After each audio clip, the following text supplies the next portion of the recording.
El día de hoy vamos a estar leyendo en Marcos capítulo 11, versículo 27 al 33.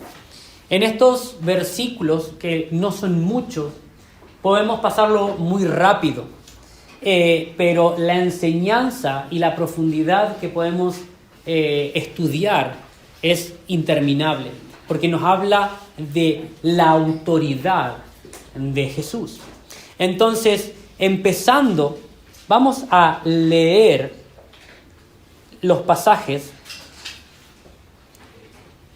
Marcos capítulo 11, versículo 27, dice así. Está en pantalla también para si alguien lo quiere acompañar allí. Llegaron de nuevo a Jerusalén y mientras Jesús andaba por el templo, se le acercaron los jefes de los sacerdotes, los maestros de la ley y los ancianos. ¿Con qué autoridad haces esto?, lo interrogaron. ¿Quién te dio autoridad para actuar así? Yo voy a hacerles una pregunta a ustedes, replicó él. Contéstenmela y les diré con qué autoridad hago esto. ¿El bautismo de Juan procedía del cielo o de la tierra? Respondan. Ellos se pusieron a discutir entre sí. Si respondemos del cielo, nos dirá entonces por qué no le creyeron. Pero si decimos de la tierra, es que temían al pueblo, porque todos consideraban que Juan era realmente un profeta. Así que le respondieron a Jesús, no lo sabemos. Y Jesús les respondió, pues yo tampoco les voy a decir con qué autoridad hago esto. Es una interacción, una viñeta muy interesante, muy curiosa, por cómo se da esta comunicación con ellos. Pero antes de poder continuar y ver versículo a versículo, me gustaría que veamos en el capítulo 11 lo que venimos viendo. Tenemos esta misma historia, esta viñeta, la tenemos en relatos paralelos en Mateo 21, de 23 al 27, y en Lucas 20, del 1 al 8. Tenemos algunas diferencias, no diferencias, sino algunos datos mayores unas que las otras. Pero en el capítulo 11, cuando empieza, en la primer tramo del capítulo 11, tenemos la entrada triunfal de Jesús. Y recordamos lo que hemos aprendido, donde Jesús entra y todo el pueblo está recibiéndolo. Y están diciendo, Hosana, bendito el que viene en nombre del Señor. Bendito el reino venidero de nuestro padre David. El pueblo estaba clamando esto, lo estaba recibiendo hacia Jesús. Y él entra a Jerusalén. ¿Qué es lo que sucede? Él está entrando a Jerusalén, a la ciudad donde era la capital y el centro religioso de Israel. Y aquí es donde va a empezar a tener aún más confrontamiento con los fariseos, con los religiosos de esa época. Entonces, esta es la entrada a Jerusalén. Ahora, ¿qué es lo que sucede? Al siguiente día, limpia el templo, no solamente que entra y que todas las personas, el pueblo lo está proclamando, y no a los religiosos de esa época, sino que al segundo día, Eric lo explicó, entra, se va y después vuelve a entrar al siguiente día para limpiar el templo y va a expulsar a los vendedores. Y no solamente esto, sino que va a declarar algo, va a enseñar algo, que está diciendo, han convertido este lugar que es de oración, que es casa de oración, en una cueva de ladrones. Y no solamente se estaba refiriendo a los cambistas, a los que estaban ahí, que estaban haciendo mercados, sino también estaba atacando los religiosos de ese tiempo. Tenemos también ahí, puse entre paréntesis, lo de la higuera, donde vieron la higuera, no tenía frutos y Jesús la maldice. Y al siguiente día, cuando vuelven de mañana, es decir, si los ponemos así en estos 3 puntos, tenemos el domingo, la entrada triunfante a Jerusalén. El lunes limpia el templo y ve la higuera. Y el martes, por así decirlo, el martes por la mañana ven a la higuera que estaba seca, donde Jesús le da esta enseñanza sobre la higuera a los discípulos y enseña públicamente con autoridad. Lo pongo aquí, pero en este relato justamente no dice que él está enseñando, pero en los relatos paralelos de Mateo y de Lucas dice que los fariseos van a hablar con él mientras él estaba enseñando. Es decir, que está enseñando dentro del templo, en el lugar donde los religiosos estaban, era su territorio, por así decirlo, ¿no? Vamos a ver cada vez más este confrontamiento con estos grupos y lo vamos a ver un poquitín más adelante.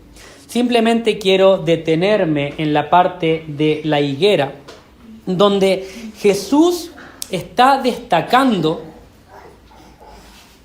en la enseñanza de la higuera, cuando Él entra a Jerusalén.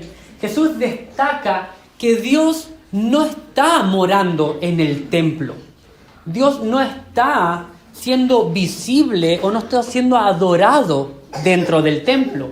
Por lo tanto, no hay frutos en ese sistema religioso que están llevando a cabo. Cuando Eric estuvo explicando lo de la higuera y cuando Jesús se acerca a la higuera y tiene estas hojas buenas y grandes que pueden cubrir el fruto, ve que no hay fruto en esa higuera. Entonces la maldice y al día siguiente, cuando vuelven al templo, esa higuera ya estaba seca. Y eso representaba lo que estaba sucediendo en el templo. Estaba representando a los fariseos, a los escribas, a los ancianos que estaban ahí, que describía que no había frutos en ellos. El Señor, Dios, no estaba obrando en esas personas y en lo que estaban haciendo. Y ahí es lo que hoy vamos a ver un poco más en cómo ahora los fariseos vienen a poder confrontar a Jesús.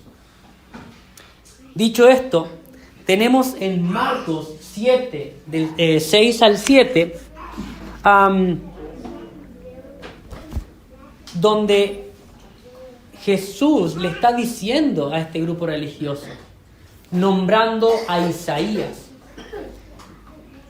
que este pueblo de labios me honra, pero su corazón está lejos de mí.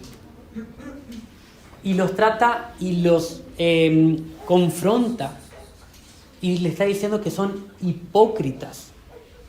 Entonces vamos a ver esta realidad cada vez más aumentada en esta viñeta del día de hoy. En la primera parte entonces tenemos Marcos, lo he pasado. No, está bien. En Marcos 11, 26 a 27 vamos a desglosar esta primera parte. Entonces llegaron de nuevo a Jerusalén, andaba por el templo, se le acercaron los jefes de los sacerdotes, los maestros de la ley y los ancianos. Tenemos estos grupos religiosos, los cuales estos grupos conforman un grupo que es llamado el Sanedrín, que es, voy a poner aquí las preguntas, que es el Sanedrín, era el organismo supremo de gobierno religioso y en parte civil de los judíos bajo la autoridad romana. Entonces, era los que llevaban a cabo toda la tradición, los rituales, la enseñanza, todo lo que llevaba parte de lo religioso al pueblo, encargados de enseñar y encargados de poder transmitir lo que Dios había escrito y enseñado. Ellos tenían la responsabilidad de poder transmitirlo al pueblo. ¿Qué es lo que sucedió? Que este grupo era tan grande y tan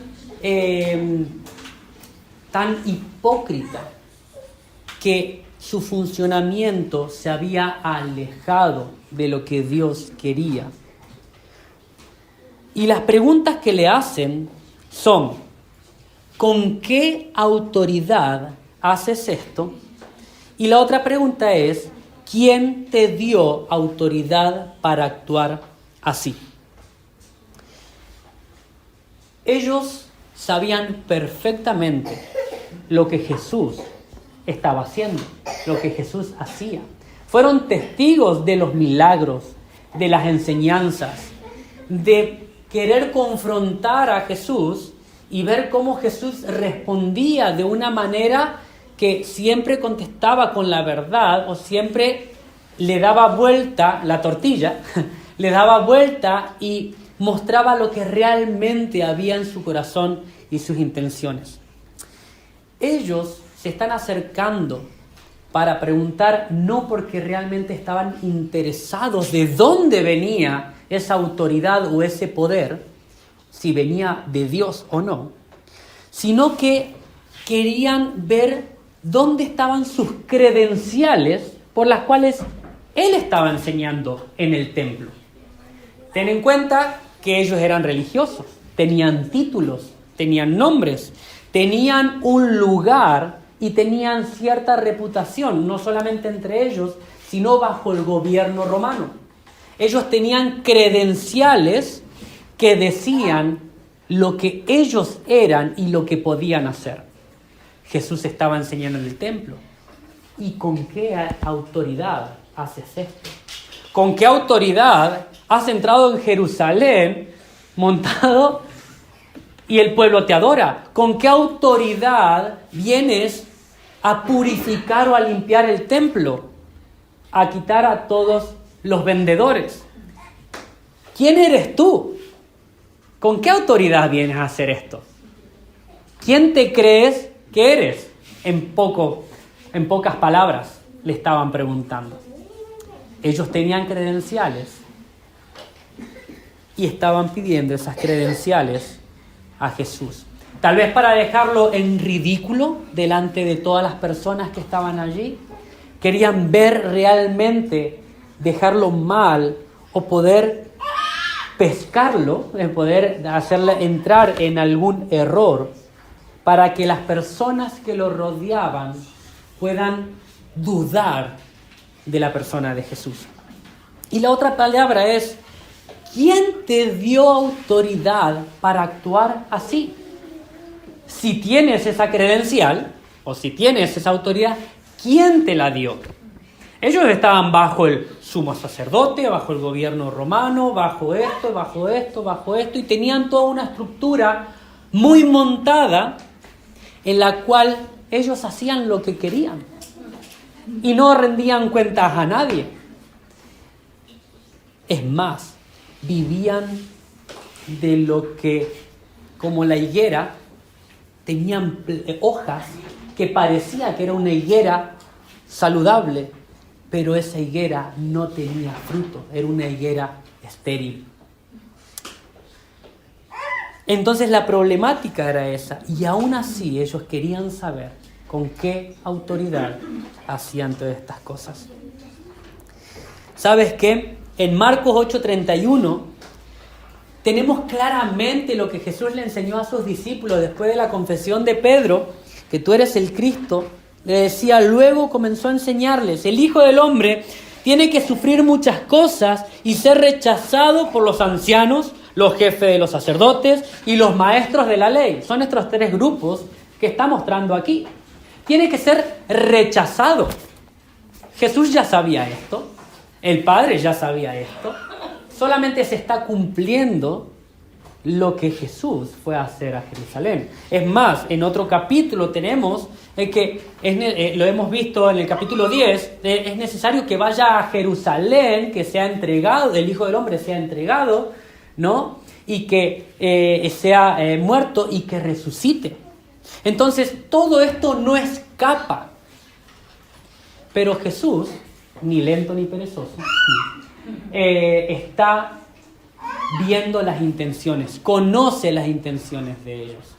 Y no solamente lo va a hacer aquí, sino también lo va a hacer en el capítulo 12, que vamos a ver cuando le preguntan, ¿no?, de la moneda, si tenemos que pagar el tributo al César, ¿no? y ve las intenciones, Él conoce las intenciones. Y va aquí a responder con otra pregunta. Dice así: si me responden, el versículo 29, yo le respondo. ¿El bautismo de Juan procedía del cielo o de la tierra? ¿Por qué Jesús sale con esta pregunta? Claro, Él conoce sus corazones y conoce también por dónde van la curiosidad, no la curiosidad, por dónde quieren pillar a Jesús en la respuesta. Y les pregunta lo siguiente: ¿el bautismo de Juan procedía del cielo o de la tierra? En el versículo 31 y 32, al final, va a revelar el corazón de este grupo de religiosos. Si Jesús les pregunta, y este grupo que está ahí dice: venga, vamos a ver, vamos a ponernos de acuerdo nosotros a ver qué le vamos a responder. Es decir, vamos a idear una respuesta para que no se vea realmente nuestras intenciones. Vamos a acomodar la respuesta para que nosotros no seamos exhibidos ahora, porque vinimos a exhibirlo a Él. Pero aquí vamos a buscar una respuesta correcta para que Él no nos pueda pillar a nosotros. El versículo 31 dice: ellos se pusieron a discutir entre sí. Si respondemos del cielo, nos dirá entonces por qué no le creyeron. Ahí estaban pillados. Si decía que el bautismo, es decir, lo que Juan proclamaba, que era: bautícense, arrepiéntanse, el reino de los cielos está cerca. Sean bautizados, bautícense para el arrepentimiento de los pecados. Los fariseos, que decían: no. Si decían que era del cielo, es decir, que provenía de Dios, ellos lo rechazaron toda su vida. Hasta el último momento rechazaron lo que Juan estaba haciendo. Ahora, pero si decimos de la tierra, se nos monta una aquí en el templo, porque todo el pueblo consideraba a Juan como profeta, como enviado de Dios. Es más, muchos de los que estaban en el templo del pueblo seguramente se habían bautizado con Juan porque creían en él, creían en ese bautismo del arrepentimiento de los pecados, de que el reino se estaba acercando. ¿Y qué más? Si aceptaban esto, tenían que aceptar que Juan estaba señalando a alguien mayor que venía, que lo había declarado, que lo había dicho. Jesús, este es el Cordero que viene a perdonar los pecados. Si ellos reconocían que era del cielo, tenían que reconocer a Jesús mismo que estaba delante de ellos, que era el Cordero que venía a perdonar los pecados. La liaban, dijeran que sí o que no, o uno o otro. Pero lo que revela es que temían al pueblo, porque todos consideraban que Juan era realmente un profeta. Temían. ¿Por qué creen que ellos temían que el pueblo se levante? Porque perdían el poder político que tenían, perdían su estatus, perdían su título. Si el pueblo se rebelaba, perdían sus credenciales. No tenían a quien gobernar, no tenían a quien dirigir, no tenían quien los siguiera. Mientras que Jesús, al entrar a Jerusalén, todos lo recibieron. Hosana, bendito el que viene en el nombre del Señor. ¿Quién le tiró hojas de palmera a los fariseos para entrar al templo? Si ellos respondían eso, su estatus, su nombre, sus credenciales, todo por lo que sus vidas habían construido se caía a pedazos. Si aceptaban que era el cielo, deberían aceptar que también a quien anunciaba. Si lo rechazaban, se oponen a la fe popular y pierden poder político. Ahí hay hipocresía. Yo no sé cómo ellos mismos no se están dando cuenta ahí, cuando están haciendo el grupo, y decir, ¿qué decimos? Es decir, ¿qué nos inventamos? Porque digamos lo que digamos, estamos mal nosotros. Y aún así ellos no quieren reconocer ni dar el brazo a torcer de decir, tú eres el Cristo. Era muy difícil para ellos el poder creer esto, porque estimaban más lo que ellos eran y sus credenciales que seguir al verdadero Hijo de Dios. El versículo 33, respondieron, no lo sabemos. Y Jesús le dijo, pues nada, yo tampoco respondo, ¿no? Versículo 33, ellos se pusieron, 33, así que le respondieron a Jesús, no lo sabemos, pues yo tampoco les voy a decir con qué autoridad hago esto. ¿Por qué no responde Jesús? ¿Por qué? Es decir, Él ya venía y Él ha declarado y ha dicho de que Él era el Cristo. Él nunca ha negado de dónde venía su autoridad. Podemos ver a lo largo de Marcos, es más, le da la autoridad a sus discípulos para que vayan a expulsar demonios, para que vayan a proclamar el Evangelio, para que vayan a hacer milagros a otros lados. Y esa autoridad es compartida también hacia sus discípulos. Él nunca negó esa autoridad que viene del Padre. Pero aquí, ¿por qué no les responde? Y pensando esta mañana, mientras meditabas aquí el por qué no responde, algo curioso de la enseñanza de Eric hace unos domingos atrás, cuando él está hablando en parábolas, él está hablando y lo está hablando para que unos oigan, pero para que a otros la verdad sea velada. ¿Por qué Dios quiere que la verdad sea velada? ¿Porque Él es egoísta? ¿Porque Él no quiere? Es porque ellos no querían oír. Ellos no querían ver. Y como dice un dicho popular, no hay mayor ciego que aquel que no quiera ver. Entonces Jesús los deja que ellos sigan el camino que ellos quieren seguir. Entonces, más pruebas no les hacía falta a ellos para que puedan creer quién era Él y de dónde venía su autoridad. Entonces, la respuesta aquí no es que Jesús estaba escondiendo el reino porque no quería religiosos en el reino. No, Él está no respondiendo y de esa manera también está ejerciendo juicio sobre sus vidas. Porque ellos perfectamente están sabiendo las intenciones de su corazón por las cuales van a atacar a Jesús y preguntarle de dónde viene esa autoridad. Entonces, ese corazón ellos mismos saben.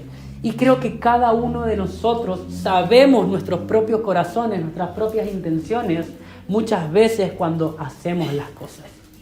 Entonces, ellos indudablemente no quieren escuchar una respuesta, o si la escuchan, no quieren recibirla. Esa respuesta que Jesús le hubiera dado hubiera sido para que sean rechazados. Como le dice, es necesario que ellos me rechacen, pero me van a rechazar aún más adelante. Me rechazan ahora, me van a seguir rechazando, porque hay un propósito en todo esto que Dios ya ha establecido. Él no se somete, hablando de autoridad, Él no se somete a la autoridad terrenal, que ellos pensaban que era legítima, porque no es legítima. Al no responder, desenmascara las verdaderas intenciones de ellos, y no solamente esto, sino que también nos destaca que la autoridad que Él está teniendo y la autoridad que Él tiene es aún mayor y está vinculada a Dios mismo, al Padre. Jesús no se somete a la autoridad de los religiosos, sino a la de su Padre en obediencia hacia la cruz. Mientras pensaba en esta frase y en esta situación, pensaba Jesús en su naturaleza humana, en ese camino a lo que el Padre ya había establecido, que era morir. Él podría tal vez querido minimizar o decir lo que el pueblo está dándole, esa honra, ese honor a la persona de Jesús. Él podría haber sido parte tal vez de este grupo religioso, o tal vez en una parte humana que nosotros podemos pensar y decir, pero ¿por qué Jesús tuvo que morir y en vez de morir se hubiera arreglado el sistema religioso, se hubiera puesto como sumo sacerdote en la cabeza de este sistema religioso y hubiera arreglado desde dentro, desde el poder religioso y político, y hubiera mejorado ese sistema del templo? Pero para eso Él no había sido llamado, para eso no había sido enviado. Entonces Jesús no está sometiéndose a la autoridad religiosa humana, sino que Él se está sometiendo a la voluntad del Padre y en obediencia va en ese camino, el cual iba a ser rechazado. Y ese era el comienzo de sus sufrimientos. Eso no era nada a los sufrimientos que Él iba a padecer en obediencia. Me gustaría dejar un resumen que dice así, es un poco largo, ¿vale? Vamos a hacer una cosa, este es un resumen y lo otro es como algo más. Jesús el Mesías tiene la misma autoridad que Dios porque Él viene de Dios y Él es Dios. Entonces, la autoridad, aunque Él no le haya respondido a las autoridades religiosas de ese tiempo, estaba bien claro y lo deja bien claro que Él tiene la misma autoridad de Dios porque Él viene de Dios y Él es Dios. Ahora, en cuanto a nosotros, someternos a su autoridad implica reconocerle como Señor. Es decir, si yo digo que soy un seguidor de Jesús, es porque me someto a su autoridad. Y eso implica que lo reconozco como Señor de mi vida. Él es el que tiene la autoridad sobre mi vida y no yo sobre mi vida. Eso es lo que implica. Y eso es lo que los fariseos, los ancianos y los escribas no querían hacer. No querían someterse bajo la autoridad de Jesús, sino que querían someterse bajo su propia autoridad, bajo su propio sistema que les daba beneficios a su punto de vista. Por lo tanto, cuando estas personas que se someten a la autoridad de Jesús son evidenciadas con fruto. Y volvemos a imagen de la higuera. Una higuera, una planta que es saludable, es una planta que está dando frutos. Si no da frutos, es porque está muerta, porque tiene un problema, porque no está sana. Entonces, la evidencia de que alguien está bajo la autoridad de Jesús, de Dios, implica que dé fruto. Quiero que pensemos un poco en nuestras vidas utilizando esta imagen. He buscado en internet una imagen donde hay una higuera seca, realmente no sé si será una higuera seca, y una higuera la cual yo no le veo los frutos, pero sí le puedo ver las hojas, ¿vale? Y ahí esa es la duda que nosotros podemos tener. Tenemos la higuera seca y quiero que comprendamos que todos, absolutamente todos somos una higuera seca, para comenzar. Si nosotros y si en nuestra vida hay vida, solamente es bajo la autoridad de Jesús, bajo lo que Él hace para nuestras vidas. Jesús va en obediencia al camino de la muerte y sabiendo que Dios le iba a resucitar por un propósito y sabiendo que unidos a Él, solamente unidos a Él podemos tener vida, podemos vernos como una planta verde llena de vida. Pero no solamente eso, nuestra planta, nuestra vida debe estar llena de frutos visibles para aquellos que nos rodean. ¿Qué es lo que sucede?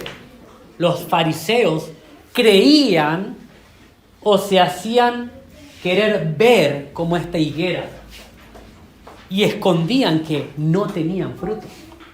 Eso podemos ser tú y yo. Tú y yo podemos ser eso. Nadie está exento. Pensamos en grupos religiosos, pero muchas veces los más religiosos somos nosotros individualmente, donde ponemos nuestras reglas. Con los niños estábamos viendo los 10 mandamientos, pero podemos poner nuestras propias reglas para nuestras propias conveniencias, para nuestros propios beneficios, y no estamos no estamos sometiéndonos a la autoridad de quien realmente depende la vida de nuestra vida.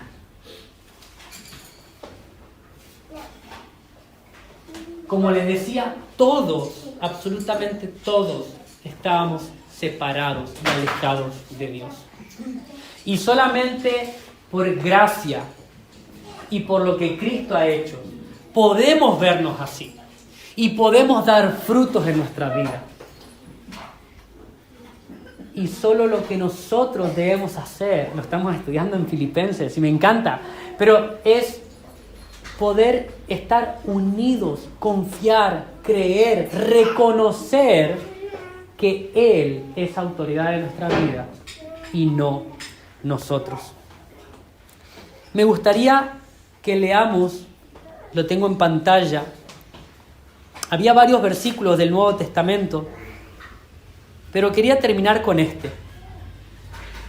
En Isaías 53, 10 al 12, donde nos habla de aquella persona que iba a venir cientos de años atrás, de que Jesús vaya a la cruz a morir en favor nuestro. Dice lo siguiente: pero el Señor quiso quebrantarlo hasta hacerlo sufrir. Y como Él ofreció su vida para obtener el perdón de pecados, verá su descendencia, prolongará sus días y llevará a cabo la voluntad del Señor. Después de su sufrimiento, verá la luz, quedará satisfecho. Pero por su conocimiento, mi siervo justo justificará a muchos y cargará con las iniquidades de aquellos Por lo tanto, le daré un puesto entre los grandes y repartirá el botín con los fuertes, porque derramó su vida hasta la muerte y fue contado entre los transgresores. Cargó con el pecado de muchos e intercedió por los transgresores. Cristo hizo esto por ti y por mí, para que nuestra vida pueda tener una vida aún más en abundancia, una vida eterna.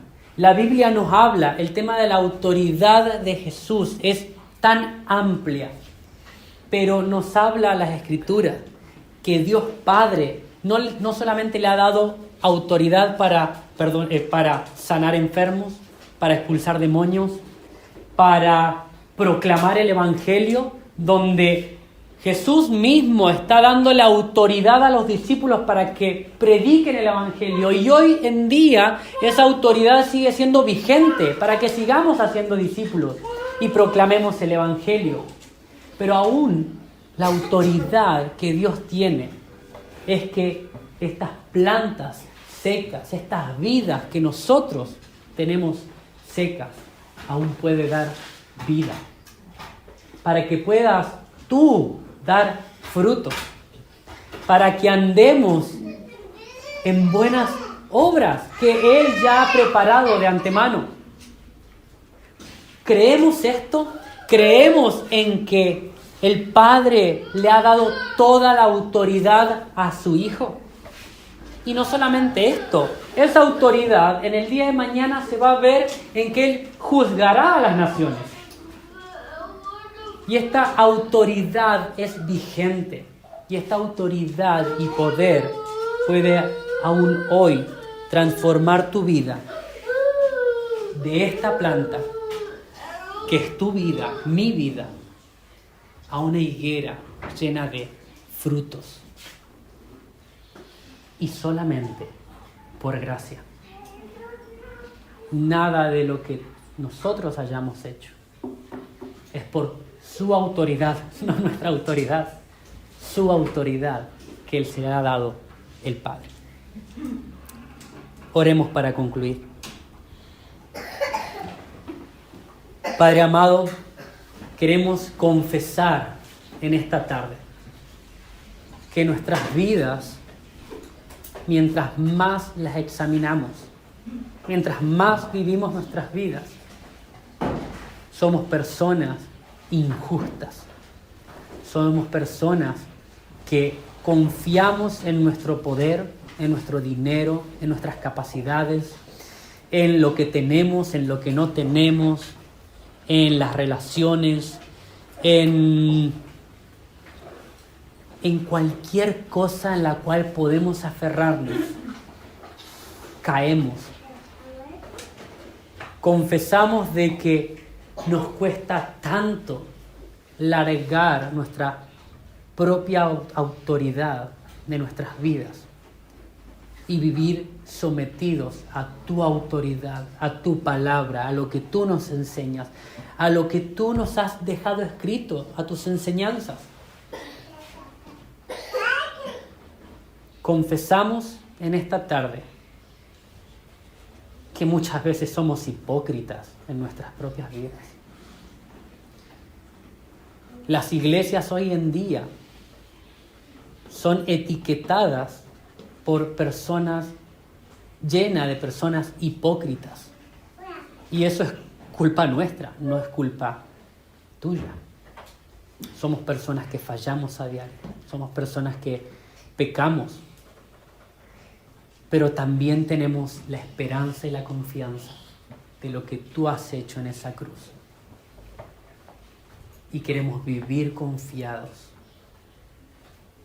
en tus promesas, en tus enseñanzas, y que como iglesia podamos ser edificados, seguir creciendo, poder mostrar cada vez más frutos, no porque queramos ser más bellos o tener más visibilidad, sino porque demuestra y es evidencia que tu espíritu está dentro de nuestras vidas. Gracias. En nombre de Jesús. Amén.